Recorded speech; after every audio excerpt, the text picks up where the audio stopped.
السلام علیکم ورحمۃ اللہ وبرکاتہ۔ جب کوئی انسان نماز پڑھے اور نماز پڑھتا ہوا جب وہ سجدے میں جائے تو سجدے کی حالت میں اپنے پاؤں کی 3 انگلیوں کو یا کم از کم انگوٹھے کو موڑنا واجب اور ضروری ہے۔ اگر کوئی ایسا نہ کرے تو اس کی نماز جائز اور درست نہیں ہوگی۔ تو آئیے جانتے ہیں کہ اس سلسلے میں صحیح مسئلہ کیا ہے۔ اس سلسلے میں پہلے میں ایک حدیث بیان کروں گا اور بعد میں امام ابو حنیفہ رحمۃ اللہ تعالی علیہ کا نظریہ پیش کروں گا، لہٰذا آپ ویڈیو پورا دیکھیں تاکہ پوری بات اچھی طرح سمجھ میں آ سکے۔ محترم ناظرین، میں ارشد جمال اشرفی اور آپ دیکھ رہے ہیں ہمارا چینل دینی پیغام۔ ہمارا یہ چینل کتاب و سنت کی روشنی میں دین کی صحیح ترجمانی کرتا ہے۔ دین کا یہ پیغام ہم آپ تک پہنچاتے ہیں۔ اب آپ اس پیغام کو زیادہ سے زیادہ شیئر کریں، اور اگر اس چینل پر نئے ہوں تو سبسکرائب کریں اور بیل آئیکن کو بھی پریس کریں تاکہ جو بھی نئی اپڈیٹ ہو وہ آپ تک سب سے پہلے پہنچے۔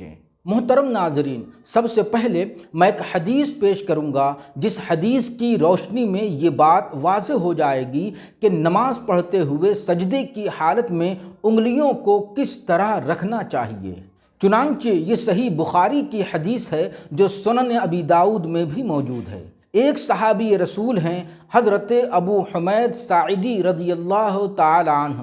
وہ ایک مرتبہ صحابہ کرام رضوان اللہ تعالی علیہم اجمعین کی مجلس میں کہنے لگے کہ میں تم لوگوں کے مقابلے میں رسول اللہ صلی اللہ تعالی علیہ وسلم کی نماز کو زیادہ محفوظ رکھنے والا ہوں، کیونکہ میں نے اللہ کے رسول صلی اللہ تعالی علیہ وسلم کو نماز پڑھتے ہوئے دیکھا ہے۔ چنانچہ پھر حضرت ابو حمید ساعدی نے اپنا مشاہدہ بیان کرنا شروع کیا اور انہوں نے اللہ کے رسول صلی اللہ تعالی علیہ وسلم کو جس طرح نماز پڑھتے ہوئے دیکھا تھا اس کو پیش کرنا شروع کیا۔ اخیر میں انہوں نے یہ کہا کہ میں نے اللہ کے رسول صلی اللہ تعالی علیہ وسلم کو دیکھا کہ جب آپ سجدے میں گئے تو آپ نے اپنے دونوں پاؤں کی انگلیوں کے کناروں کو قبلے کی طرف موڑ دیا۔ حضرت ابو حمید ساعدی رضی اللہ تعالی عنہ نے صحابہ کی مجلس میں یہ بیان کیا تو وہاں کسی نے اس پر کوئی انکار نہیں کیا۔ تو اس سے یہ بات اچھی طرح ثابت ہو جاتی ہے کہ رسول اللہ صلی اللہ تعالی علیہ وسلم کی سنت اور آپ کا طریقہ یہ رہا ہے کہ جب آپ سجدہ کرتے تو اپنے دونوں پاؤں کی تمام انگلیوں کے کناروں کو قبلے کی طرف موڑ لیا کرتے تھے۔ تو اس سے یہ بات اچھی طرح سمجھ میں آتی ہے کہ نماز پڑھنے کا یہی سنت طریقہ ہے۔ اب سوال یہ پیدا ہوتا ہے کہ اگر کوئی انگلیوں کو نہ موڑے تو کیا اس کی نماز جائز اور درست نہیں ہوگی؟ کیا اس کے لیے ضروری ہے کہ وہ کم از کم 3 انگلیوں کو یا کم از کم انگوٹھے کو موڑے تو تبھی اس کی نماز جائز اور درست ہوگی؟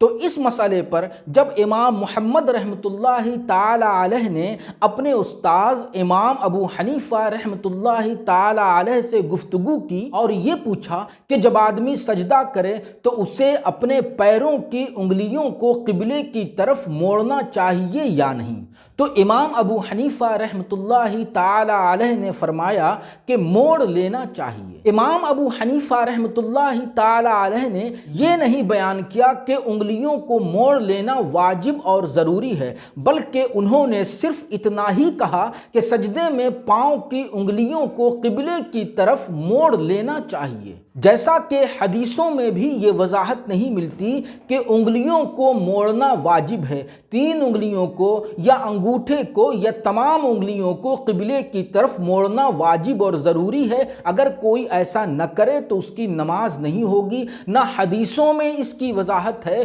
اور نہ ہی امام ابو حنیفہ رحمۃ اللہ تعالی علیہ نے ایسا کوئی قول پیش کیا ہے۔ اسی لیے فقہائے احناف کے نزدیک انگلیوں کو موڑنا یا 3 انگلیاں ہوں یا صرف انگوٹھا ہی کیوں نہ ہو، انگلیوں کو موڑنا یہ سنت طریقہ ہے اور مستحب ہے۔ اگر کوئی خدا نخواستہ جان بوجھ کر یا کسی عذر کی وجہ سے نہ موڑے تو اس کی نماز جائز اور درست ہے، اسے دوبارہ نماز پڑھنے کی ضرورت نہیں۔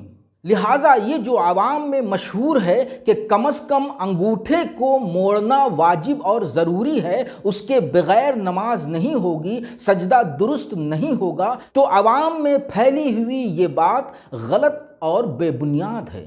والسلام علیکم ورحمۃ اللہ۔